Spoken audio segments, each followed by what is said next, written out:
All right, thank you everyone for joining today's panel. Today's panel session will be over practice management, and this is the NAHSE Houston YouTube channel. My name is Deborah Boone, and I am the moderator for the session, and we're glad that you guys are able to join us. This session will have 3 panelists, and I will go through their bios, and then we will have a panel and a discussion basically about practice management and different characteristics of the field, as well as the traits that make a good practice manager.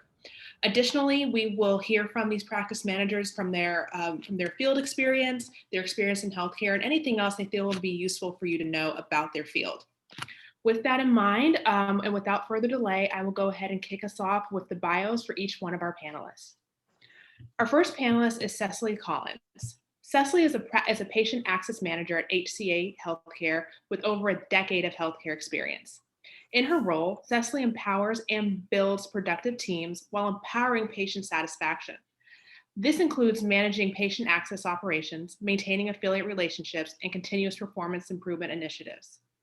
Previously, Cecily served as a health center manager at Spring Branch Community Health Center, a private nonprofit community health center that provides quality, affordable healthcare services to the underserved and uninsured community of Spring Branch and West Houston. In this role, she worked to reduce the health disparities by managing the operations of high-quality, comprehensive, community-based, and culturally competent health centers. Outside of work, Cecily is an active member and leader in the NAHSE Houston chapter, as well as the ACHE Southeast Texas chapter. Her numerous contributions to these organizations include board liaison, executive team member, program chair, mentorship, and conference development, just to name a few. Cecily received her master's in healthcare administration and management from Texas Southern University. Her second master's from Strayer University, the Jack Welch Executive MBA program, and she graduated with honors. As a healthcare leader, Cecily is passionate about health equity and access to high quality care. To achieve this goal, she notes that we must promote diversity and inclusion while prioritizing the creation of opportunities for advancement. Thank you for joining us, Cecily. No, thank you. Thanks. Our next panelist is Pat Ruff. Pat is an inspiring administrator, mentor, and coach from Benton Harbor, Michigan. He attended Oakwood University and HBCU in Huntsville, Alabama for his dual bachelor's degree in healthcare administration and Spanish. Most recently, he earned his Master of Business Administration from Texas Women's University. He currently serves as a supervisor of outpatient services at MD Anderson Cancer Center. He oversees a team responsible for scheduling thousands of monthly orders for patients seeking medical services from around the world. Pat joined NAHSE to begin understanding the healthcare issues that currently trouble the Houston area. He wishes to use his love of mentoring to further the effectiveness of NAHSE Houston's executive mentorship program, which he is part of the steering committee. Pat makes it a priority to spend time with his best friend and spouse, Ciaras, and his charismatic toddler, Nyla. He is a strong advocate and product of mentorship. He spends much of his time assisting with the initiatives of the 100 Black Men of Metropolitan Houston, NAHSE, and building his business, 3D Coaching Group. Thank you for joining us, Pat. Thank you for having me. Thank you. And did I get your wife's name right? Ciaras. Ciaras, thank you. Beautiful. And then lastly, we have Bianca Morell. Bianca is a practice manager at Baylor College of Medicine, where she manages the clinical and business operations for transition medicine. The section of transition medicine cares for adults ages 19 and up with intellectual developmental disabilities such as autism, Down syndrome, and cerebral palsy. And she serves as primary care practice for this patient population. Prior to Baylor College of Medicine, Bianca worked for Texas Children's Hospital as a senior business operations manager before transitioning to a senior revenue cycle liaison role. Bianca's areas of expertise include project management, revenue analysis, professional billing, and outpatient operations. When she is not working, she enjoys reading, running, and spending time with her friends and family. Bianca received her bachelor's in economics from Howard University in Washington, D.C., and her master's in healthcare administration from Texas Women's University in Houston. Welcome, Bianca. Thank you for having me, Deborah. Wonderful. Well, thank you all for joining, and let's go ahead and get it started. So I have a question for everyone. Can you just tell me a little bit about your career path and what led you to a practice management position? Cecily, can you start us off? Sure. Well, I started in healthcare and athletic training for about 10 years in high school and college.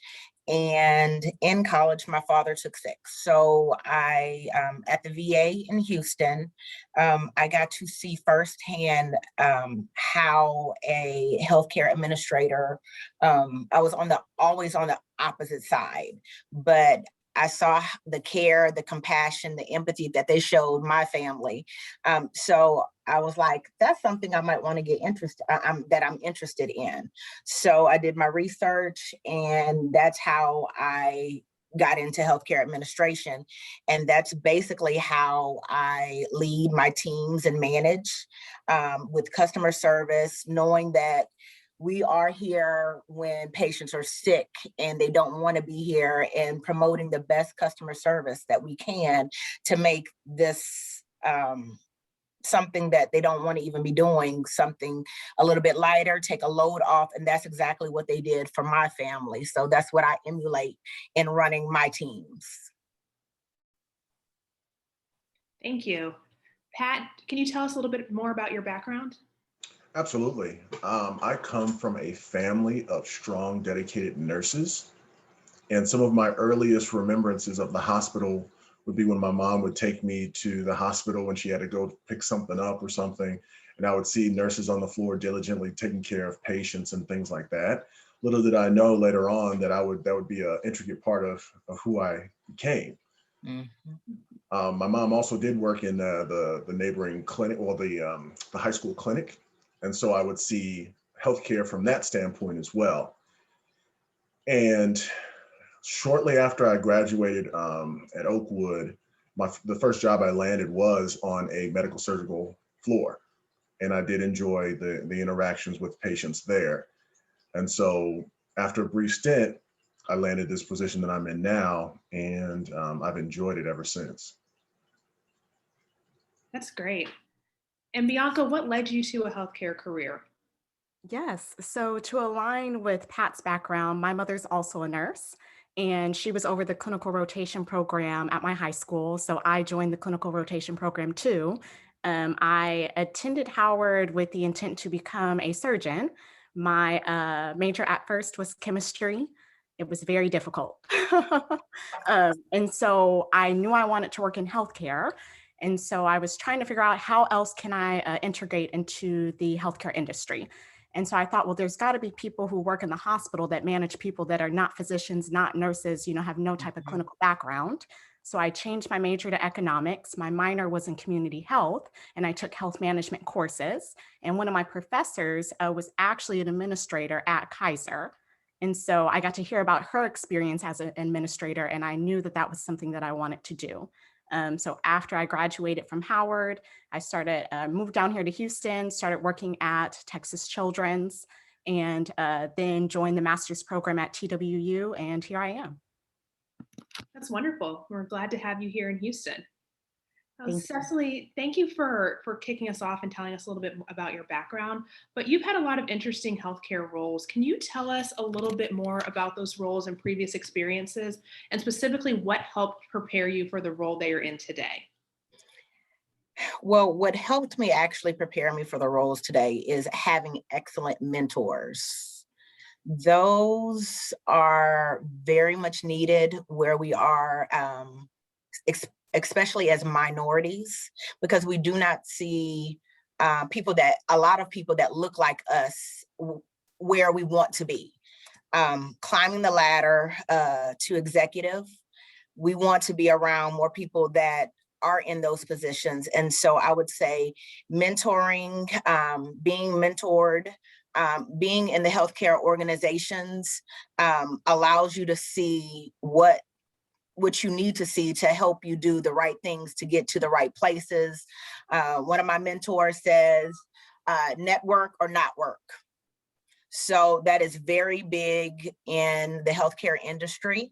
And so if you are not out there getting to know people in different organizations, at different conferences, healthcare conferences, then you never know who you will be sitting with next to you in a conference. And that might be your colleague, your boss, or even a mentor.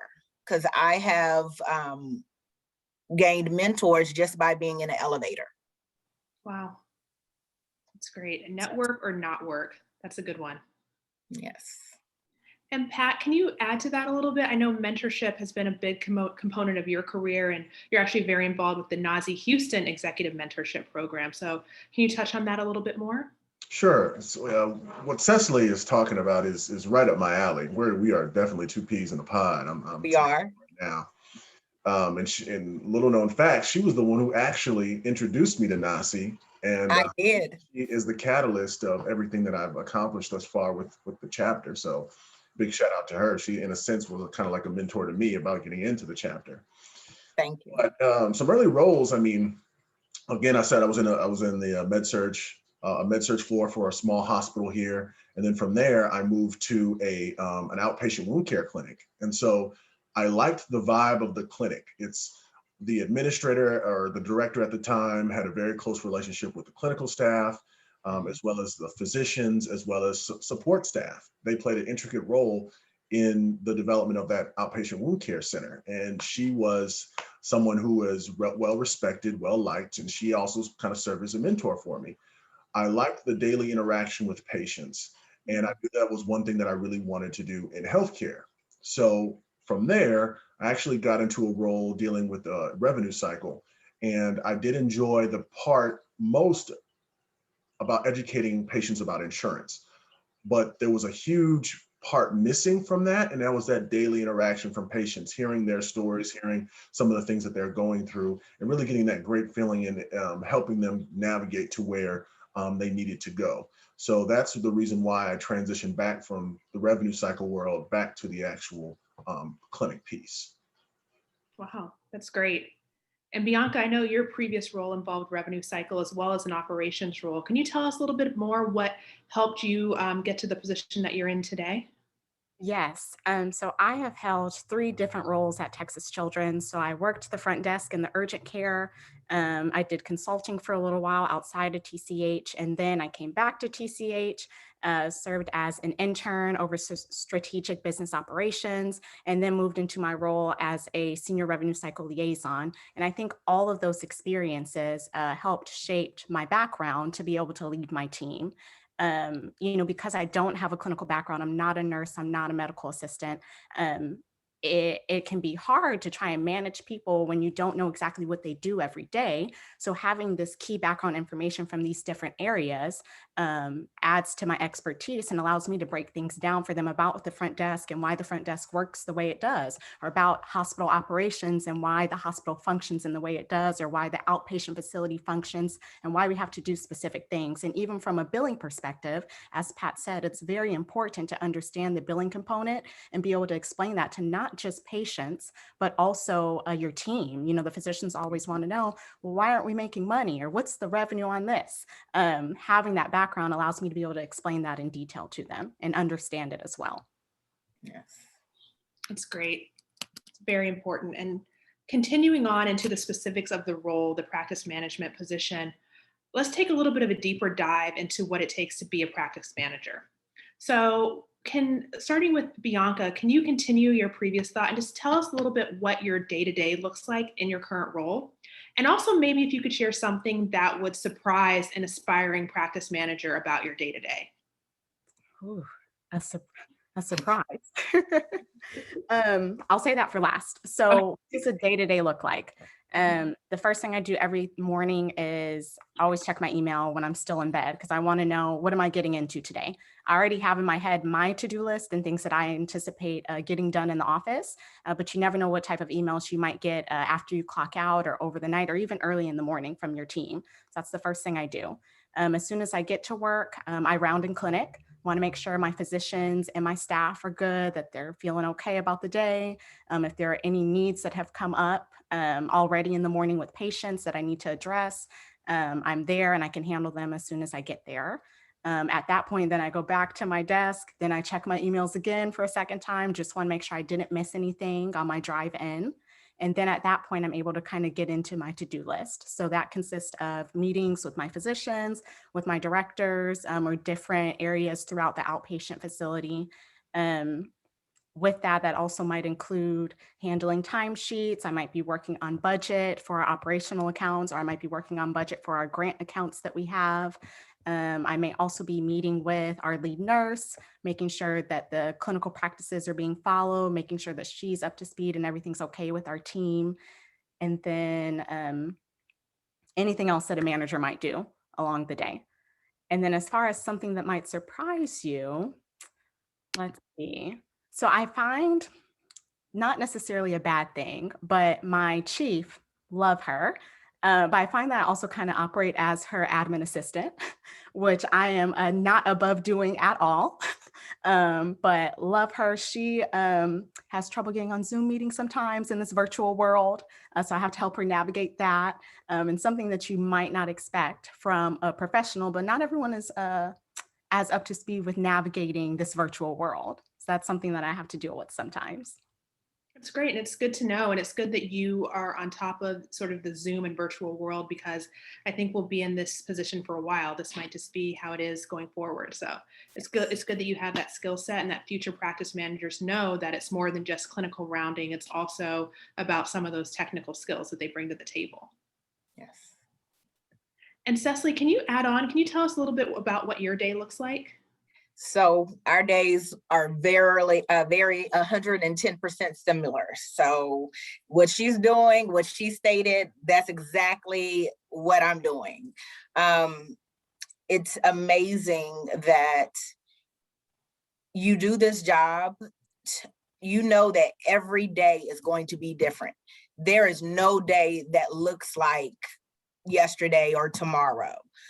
You're always checking operations.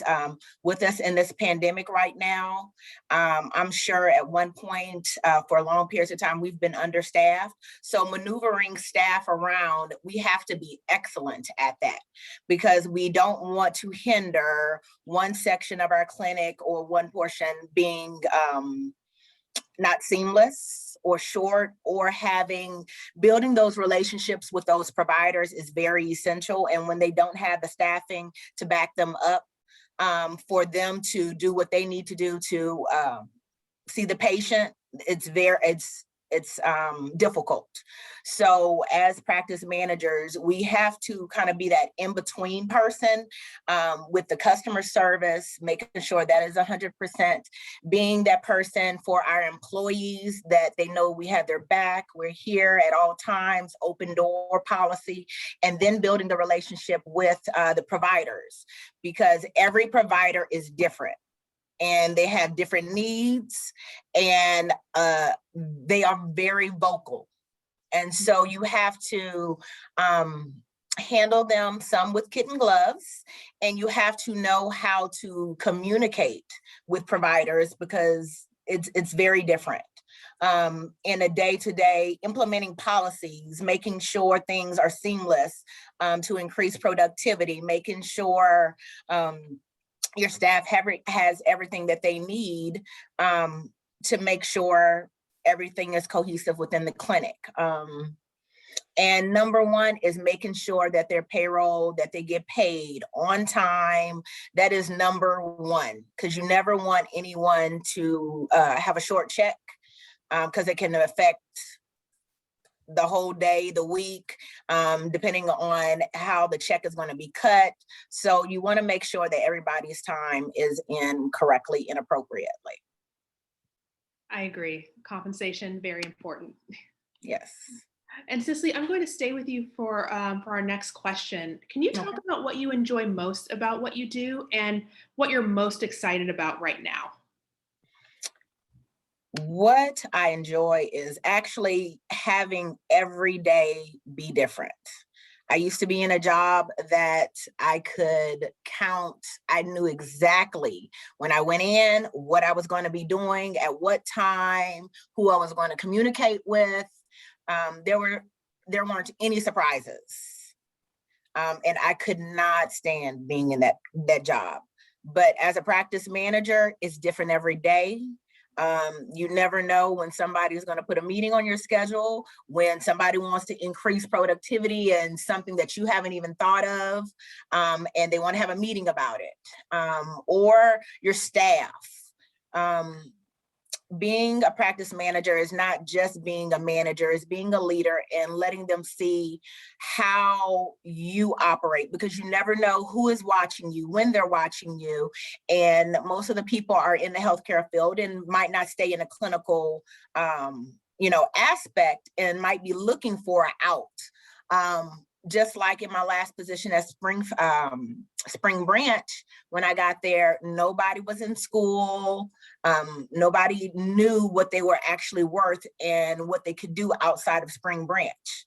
When I left there in 2.5 years, 90% of my staff were in school, going to be nurses, trying to figure out what they wanted to do.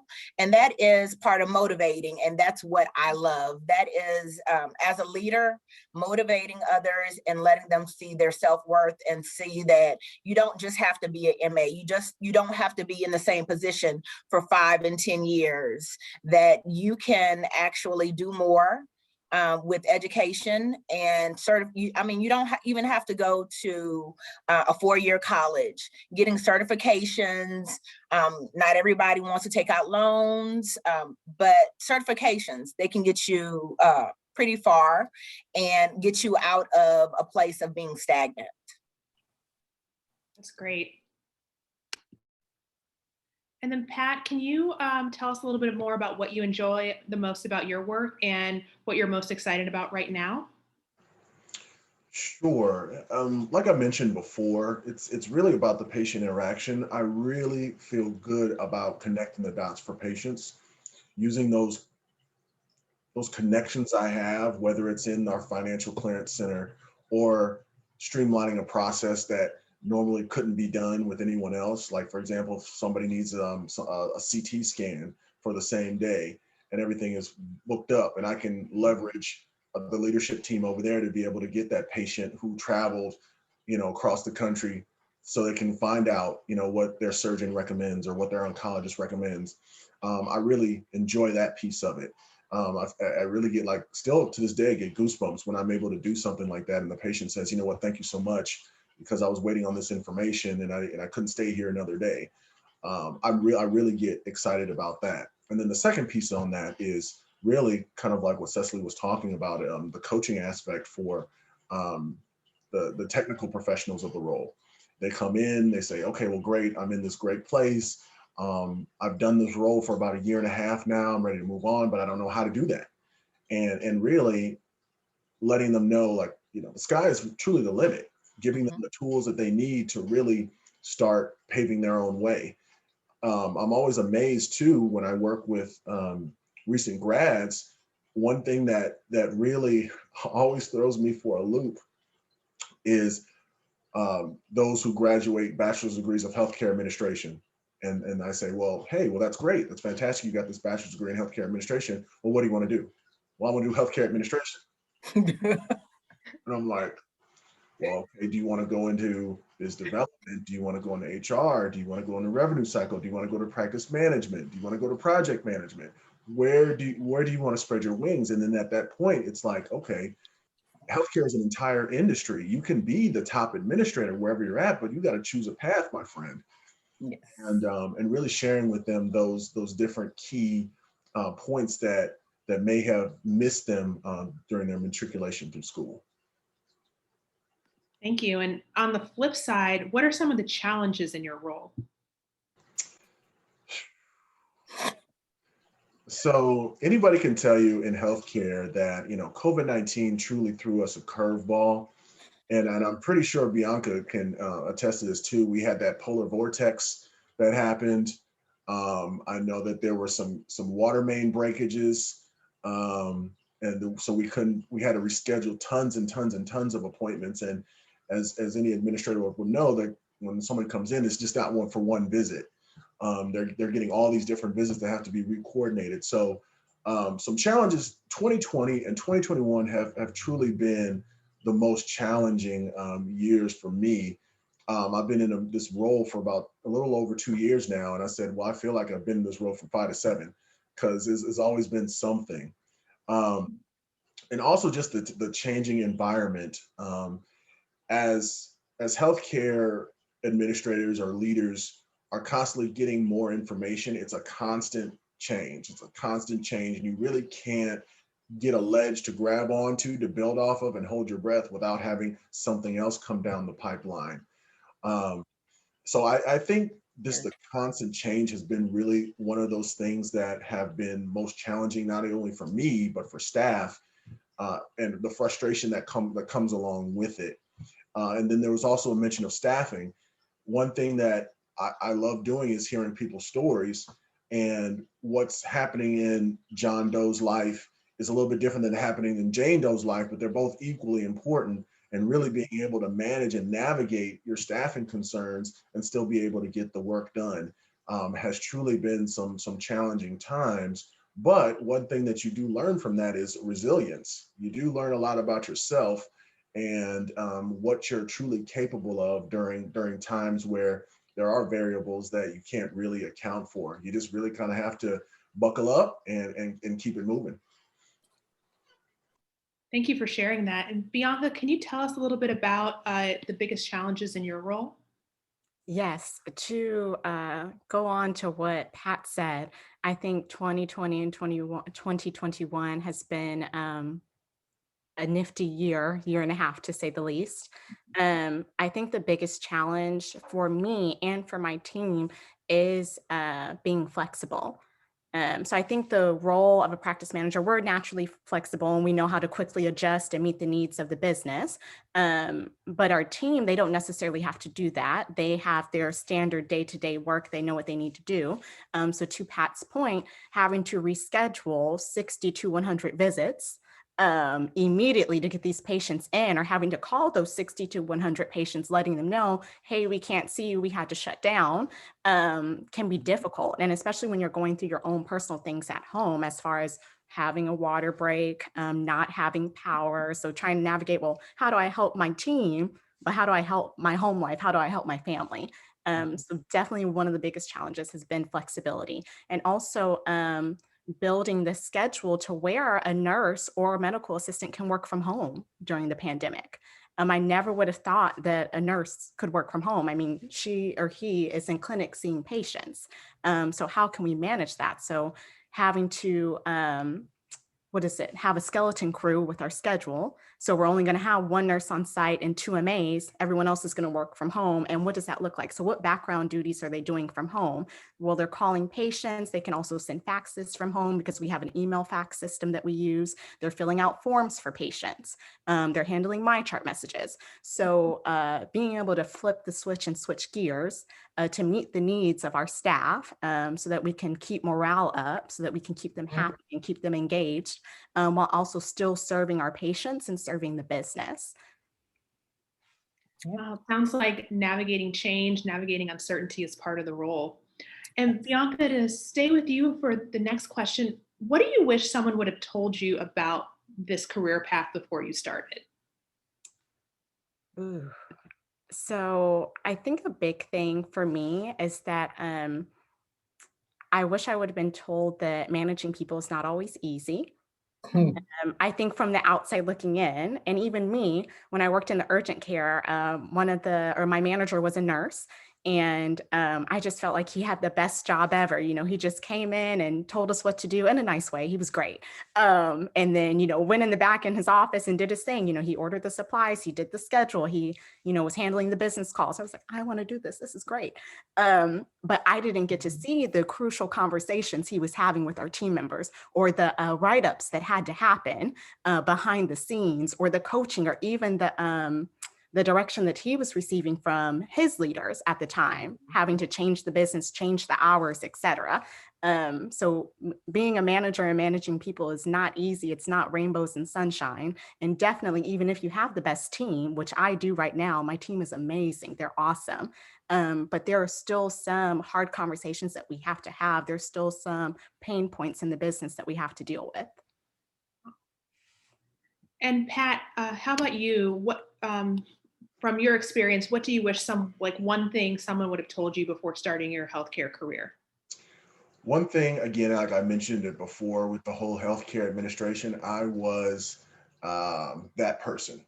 And when I mentor from the stance of, I wish well, I teach and I coach based on what I wish I would have known. And I was one of those students that's like, I'm going to get into healthcare administration.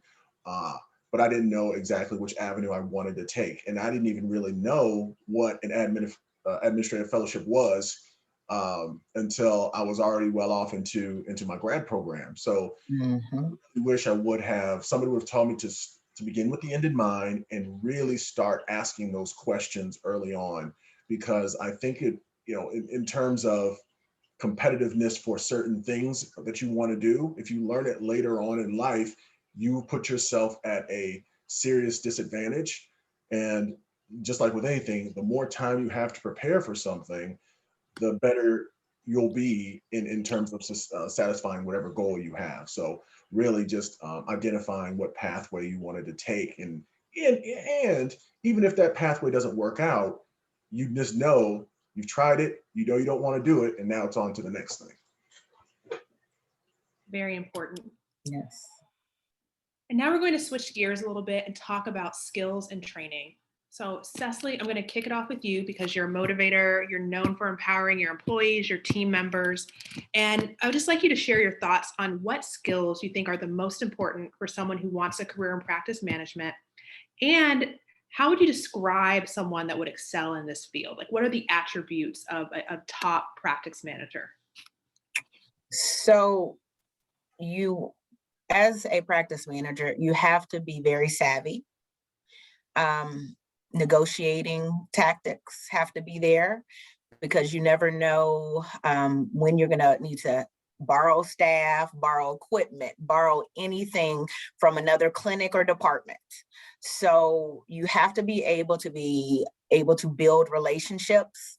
And in my clinics, they know my motto is communication is key. So if communication is not there, then everything could be out the window. So if you're not able to communicate, that is a downfall. So that is a must. And being able to encourage your staff, because just like days, you know, we as managers, we have a lot on our plate. We have staff that maybe have been in positions for so long, we never know what's going on at their household. We have to be here to educate and motivate them, and make work needs to be fun. I don't care what anybody says, work needs to be fun, because they need to feel that they're in a spot for 8 hours a day and they're feeling comfortable. They're feeling the work environment needs to be good. They need to be able to communicate with their coworkers, because if they're not communicating with their coworkers properly, then that affects productivity. And so creating an environment that they want to be there for 8 hours for is very important. And managing relationships with different vendors, people that you need to basically maintain your clinic, and creating a value in your clinic or department, and just stability, and making sure that you're candid, you're transparent, and open to being flexible, because you have to be flexible in this career. But as far as what you need to excel in this career is strong communication skills. You have to be approachable, even-tempered, and I would say good at some type of conflict resolution, because when you're dealing with people, there's always going to be some type of conflict. If it's not coming from your employees, dealing employees with physicians, that always happens. But multitasking is a big one, because you're not going to be doing one thing for a long period of time at all. You have to be a multitasker. That's great. So savvy, approachable, great communication skills, conflict resolution skills, multitasking, all great attributes that an aspiring practice manager should have. And Bianca, can you add to that, or can you add to that from your experience, or is there anything else that you think a practice manager should have? Let me just say that Cecily hit the nail on the head. Everything that she said, I agree with wholeheartedly. I let me see. So I wrote down some things. She mentioned, so excellent communication skills, of course, and not even just verbally communicating, but also in written form. You cannot be sending emails to your team, your director, other people within your organization, and your communication skills are not up to par. So definitely add on to that. Great listening skills and decision-making skills. You, as Cecily said, your team and different employees are going to come to you, and you need to make sure that you're listening to understand and not listening to respond, right? You need to take everything in and then think about, okay, how can we address the issue? And you might have to take time, you might have to take a day before you can actually, respond with an answer, a solution, and that's okay. With that, you need to be able to make a decision. Some decisions have to be made quick. Some decisions you can sit on for a little while and then provide a solution. But definitely need to be able to listen and be able to address things in the moment. A big thing for me is being able to delegate. I unfortunately like to do everything myself. And so I have capable team members, right? So being able to delegate and shift things off your plate so that you can take more on and have time to get things done. And then as far as describing someone that would excel in this career, someone that is energetic. I think Cecily talked on having the right energy and having the right attitude with your team. You're guiding the ship. So if you come in and you're having a rough day, you got to let it go once you come in the door, right? Because that energy is going to feed off to your team, and then they're going to be having a bad day as well. So your energy is everything. You have to be able to prioritize, and you need to be motivating and be able to inspire change as well. That's great. So in addition to what Cecily talked about, we also have listening skills, delegating, being energetic, having that strong or good attitude, being able to prioritize and inspire your team. So thank you both for sharing those attributes. Those are very important for a successful practice manager. And Pat, I'm gonna pass the next question to you. What are some professional or educational experiences that you think are important for practice managers? In addition to that, what are some degrees and certifications that you also think are useful for this role? Well, what a executive recruiter once told me, not even executive, a recruiter and an executive recruiter basically are on the same thing. Whatever the minimum is, it's always going to be in your best interest to get one step above that. It's a very competitive market out there for healthcare roles, right? Another big thing that actually strategy that worked that allowed me to get into the system that I'm in now was identifying what certifications did people in the role already possess and finding out if there's a trend there. And then, if you happen to land an interview, ask them about it just to say, hey, I've done my research and this is what I'm seeing. Is this accurate? So it's really specific more to whatever system you want to be a part of. Because I know what they do at Anderson, they don't necessarily do at Baylor, some of the certs and things like that. But one thing is very true. What one mentor told me about getting a master's degree, it just basically boils down to either you have one or you don't. And in lieu of having that education, do you have the experience? And for a lot of early careerists, you don't have the experience. So you have to have something to really set yourself apart.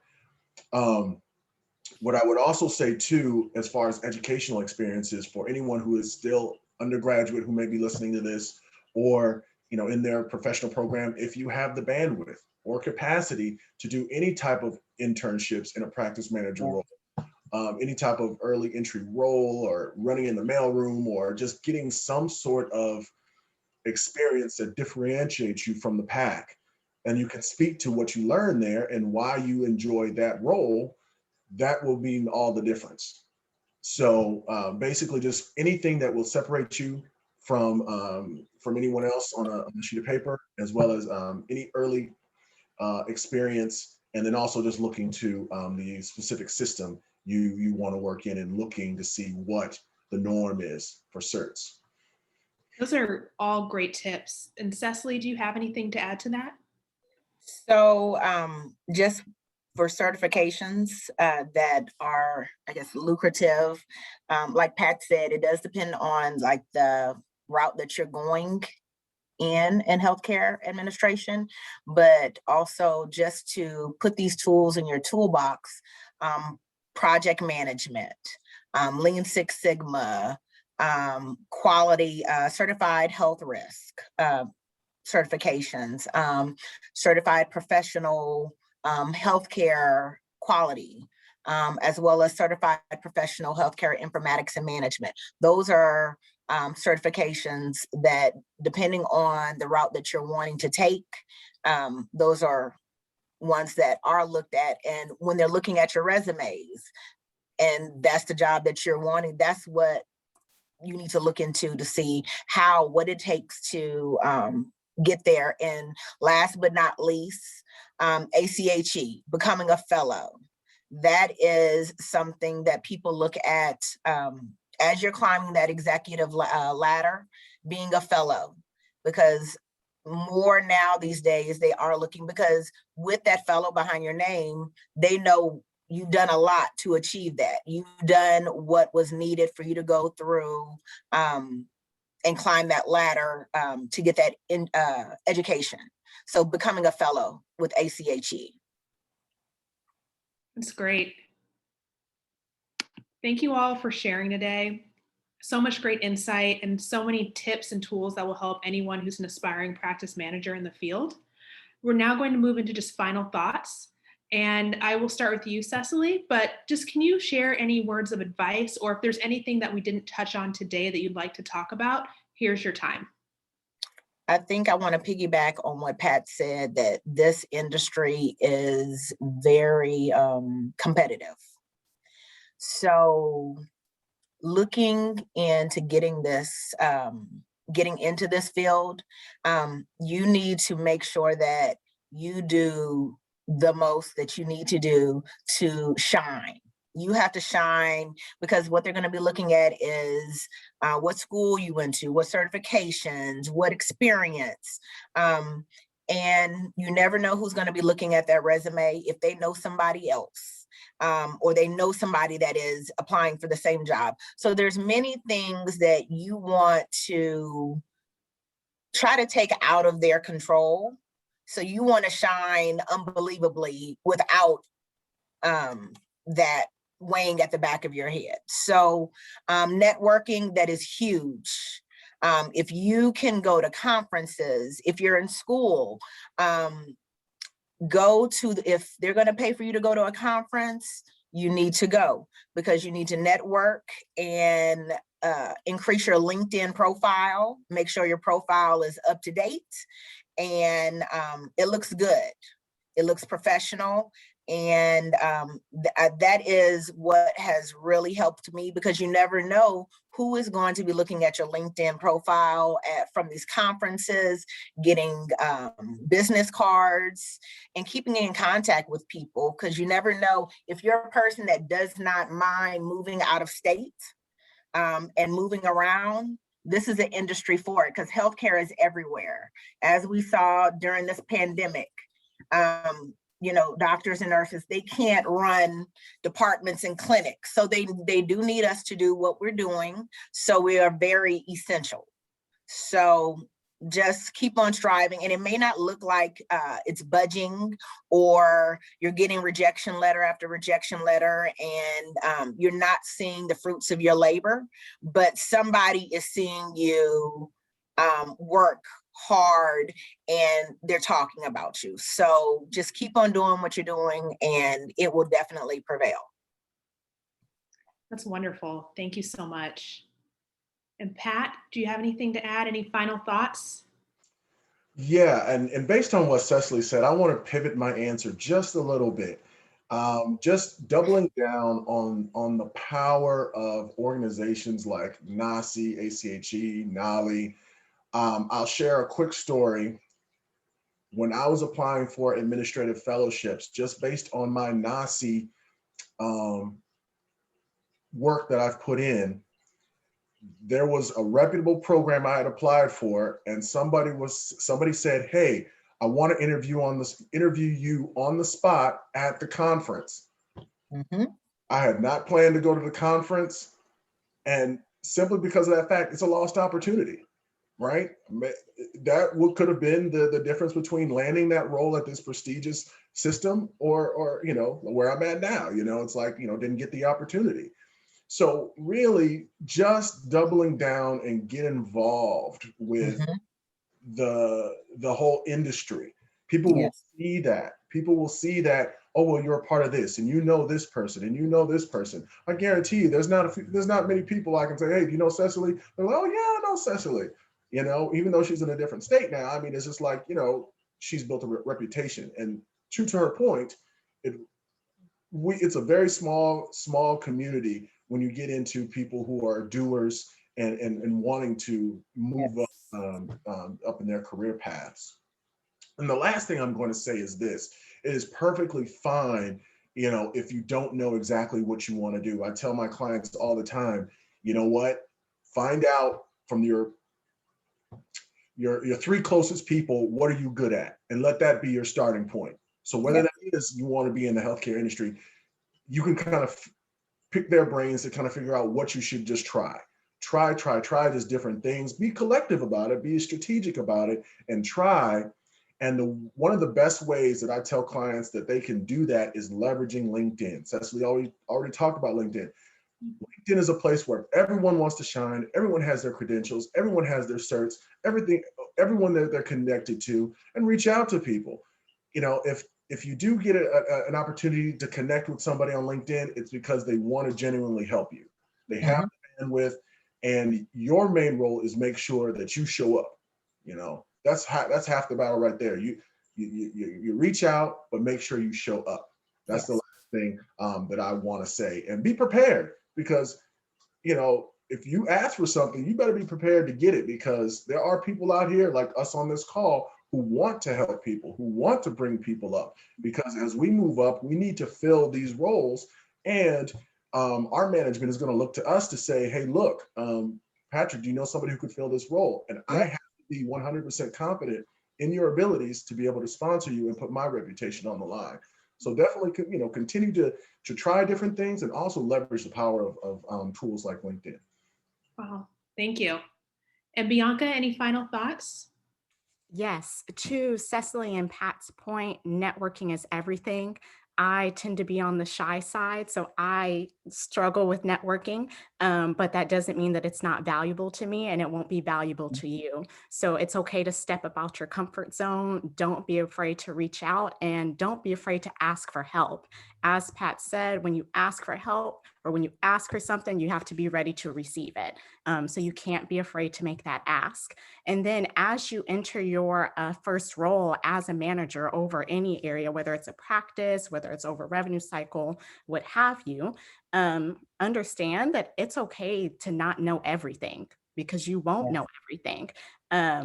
You too, even as a manager, even as a leader, you'll always be learning. So you have to be open to those opportunities. You're not going to be a subject matter expert at everything.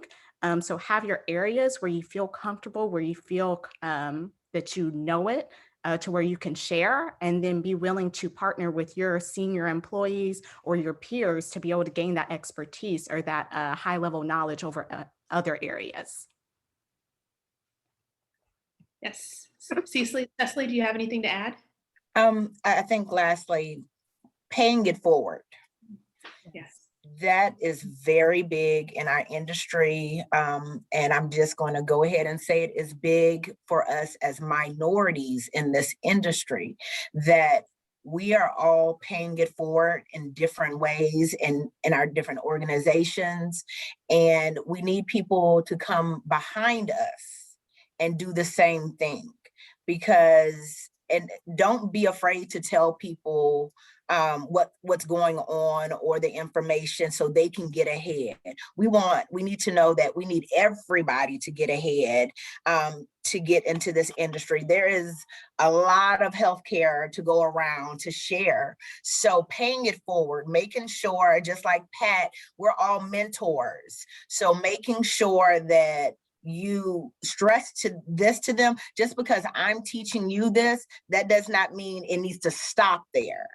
You need to do the same thing and help somebody else climb that ladder so we can get more people in executive positions and networking where they need to be, so everybody can have a piece of this pie, basically. That's wonderful. And thank you. I think that's a great place to close and end the session. And I would like to thank all three of you for joining us today. You shared so much information, so much insight, and I hope everyone that's watching this session will take advantage of the knowledge that was shared today. Once again, thank you for joining us. Please subscribe to the NAHSE Houston YouTube channel. We'll have more content like this going forward, and a lot of great information about the healthcare industry as well as the healthcare management career path. And other than that, join NAHSE Houston on LinkedIn, and we look forward to seeing you at one of our future events. Thank you. Thank you. Bye-bye. Bye.